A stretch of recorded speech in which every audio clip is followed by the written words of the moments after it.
live at BIFF 2017, and I am with Damien Lipp and Tristan Barr of Watch the Sunset. Can we get the poster over here? Snazzy poster, huh? Love that. And that guy looks familiar. Yeah. So, of course, Tristan is the star, the writer, the director. Am I missing anything here? Yeah. And you probably put some money into it, right? Yeah.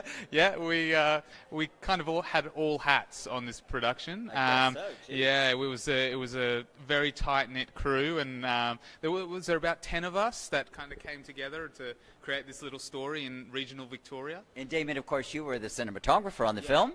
Yeah, so we shot it in a single take. It's Australia's first one-take feature film. Yeah, what's up with that, okay? Isn't filmmaking difficult enough when you don't have to do it in a single take? So who wants to explain all of that to the uninitiated viewers, perhaps? So a single take means that the film is done in one take, no cuts, nothing, just rehearsals for 5 weeks, into the shoot, finished.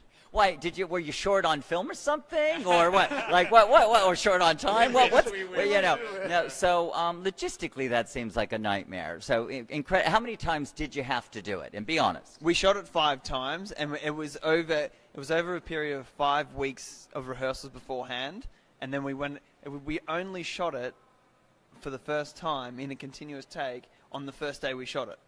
Yeah, it was like everybody got there to do rehearsals on different days. Not all the actors had met each other at this point. Not even the makeup artist had met anybody. It's just, yeah. And then you did a full run-through. Full run-through on the first day. So what happened with that one? Why was that no good? What happened? Did you get an airplane going overhead or somebody doing a burnout? Actually, on one of the rehearsals, the police rocked up behind us. And we've got, real permits. Well, not. Yeah, we had permits, but and they knew about it. But this is a regional town. We had kind of fake pistols and all sorts of stuff. I mean, it's a dark film, and so they rocked up, and luckily we hid everything and discussed our permits, and we kind of carried on. But yeah, that's kind of how we lived the experience. It was 80 minutes every day in real time. Everyone performing the real life of these characters. Incredible. So, and you got it on the 5th take. On the 5th go, you got it. Was it? Is that what you're saying? 4th. Oh, the 4th. Even better. Jeez. Yeah. That's amazing. Did you think you would get it that quickly? You didn't really think you'd get it on the first go, did you?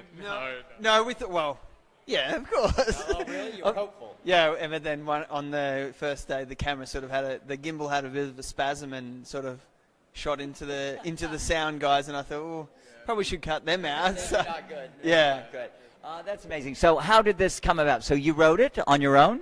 No. I co-wrote it with Chelsea Zeller and Michael Gosden, who is the co-director, and we based it on a story and a scene that I came up with a few years ago, and basically we kind of manipulated it with the writing in the one shot, because we kind of decided early on that the scenes really needed the long takes, and Damien said to me, well, why don't we just kind of join this whole story up together and do it in real time? And it was very ambitious. I didn't like the idea to start with, but we eventually got there, and we discovered how to move the camera from outside the car into the car. So we actually travelled to 9 different locations in this small country town, and it uses 82 people from the local community that gave us their time, and they just cross frame at 15 minutes and 22 minutes, and they just did that every day for 5-7 days. Wow, yeah, terrific. I can imagine it must have been a huge production and making sure everything's timed correctly so that you could get it all in one shot. So if I were an executive at Universal Pictures or something, how would you pitch this project to me? Like to people who want to know more about it.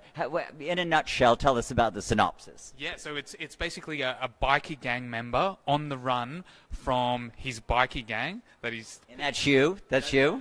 Yeah, right there. Oh, he looks like he's on the run up to no. Yeah, and he meets up with his estranged family to get out and to have a new start. And that unfolds in real time. Inevitably, the bikie gang catches up with him, and I won't tell more than that. How can you give it away? Because we're about to go in and see it, guys. It is the Brisbane premiere of it, of course. We're excited about that. Thank you for bringing it to BIFF. How's it feel, first of all, to be a part of BIFF now that we're back? And also, what does a festival like this mean for an independent film such as yours? Well, for starters, like the Brisbane International Film Festival, the support that these guys have given us, and like the rap that they've given us is just incredible. The hype behind the film, and yeah, it's just incredible. And to have it in this festival, I think, because everybody, it's really just a tight-knit family. Even the festival jumping on board with us, and just like collaboration is just, yeah. You know, to be up with some of the best films in the world at the moment. I mean, the opening night film that won the Palme d'Or, you know, I mean, that's just incredible that we're kind of even, you know, featured in that kind of line. I'm so humbled by that, you know. So the film only actually had its world premiere about a month ago. Now, where was that at?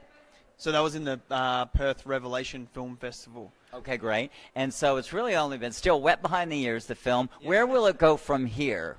What's the next step for a film like this? So we were lucky enough to get into Montreal, which is quite a big festival. When is that? So that's actually happening now, and we screen next week. So we're still deciding whether to jump on a plane and go over there. We're in it. Just do it, boys! Come on. Yeah, I know, but we're working on more projects, and you know, like, you know. Busy, huh? Well, you know. Very thin. Yeah, we're independent filmmakers, so you know we got. Well, you got to strike while the iron's hot too. If there's offers out there, and you know, so you're deciding on that, right? Yeah. Well, a film like this, obviously, the goal is to get a distribution deal at some point somewhere. Yeah. How challenging is that in 2017? It is quite a challenging thing, getting your film seen by anybody. Like getting it in front of people is quite a difficult challenge, but I think if you like Tristan and I, we work very well together, and you push hard enough, I think that, yeah, anything is possible. And we're hoping for cinema release, and we're hoping for video on demand, you know, just all the outlets and avenues that we can get. So fantastic. Yeah. So maybe one day I might see it on Stan. Yeah. Yeah, maybe. I don't have Stan. Yeah. Maybe. I just like saying that. For $12 a month. $12 a month. Wow. Yeah. No, maybe, well, Netflix and YouTube Red now, like even those kind of independent, I mean, those kind of video on demand platforms are coming up, and people are watching that. So, you know, it's great to be featured in a festival that might give us the start, that might end us, you know, in those places, and getting an audience and building onto our next films. For sure. And obviously competitive festivals and winning awards goes a long way with getting a deal. Well, we are in the Montreal World section for the awards, which is great. So that could happen. Yeah, and we're in the Australian Cinematography Society's award section for their cinematography for it. Well, you're being modest. Right there. It's all about you. Yeah. That's okay for a couple of seconds. Well, that's great. So obviously, more collaborations together, or are you not speaking after this one? Well, no, it's great to work with Damien. I mean, we are all about innovation in filmmaking, pushing the boundaries, and this guy is a madman. I mean, in the film, there's a few shots where he was hanging out of cars on cranes. I mean, what he did in the one shot without, you know, having people guide him into places he couldn't see, you know, hanging out of cars particularly, you know, he's putting his life at risk, but he did it, and so I'll probably keep letting him do that to get the film. Yeah. He'll work with this director while he's still here. While you're still here, exactly. Well, you guys must have some good dinner party stories after this shoot. It must have been a crazy experience. Obviously, can't wait to see the film. Obviously, if you're not here tonight, we've got a full house up there. That's why you're not, probably, because you couldn't get a ticket. But certainly check this film out. I'm sure there's a website for it and a Facebook page and everything else. Watch the sunset. Watch this space. Watch these guys. Thanks for joining us for another live report from BIFF 2017. Thanks, guys.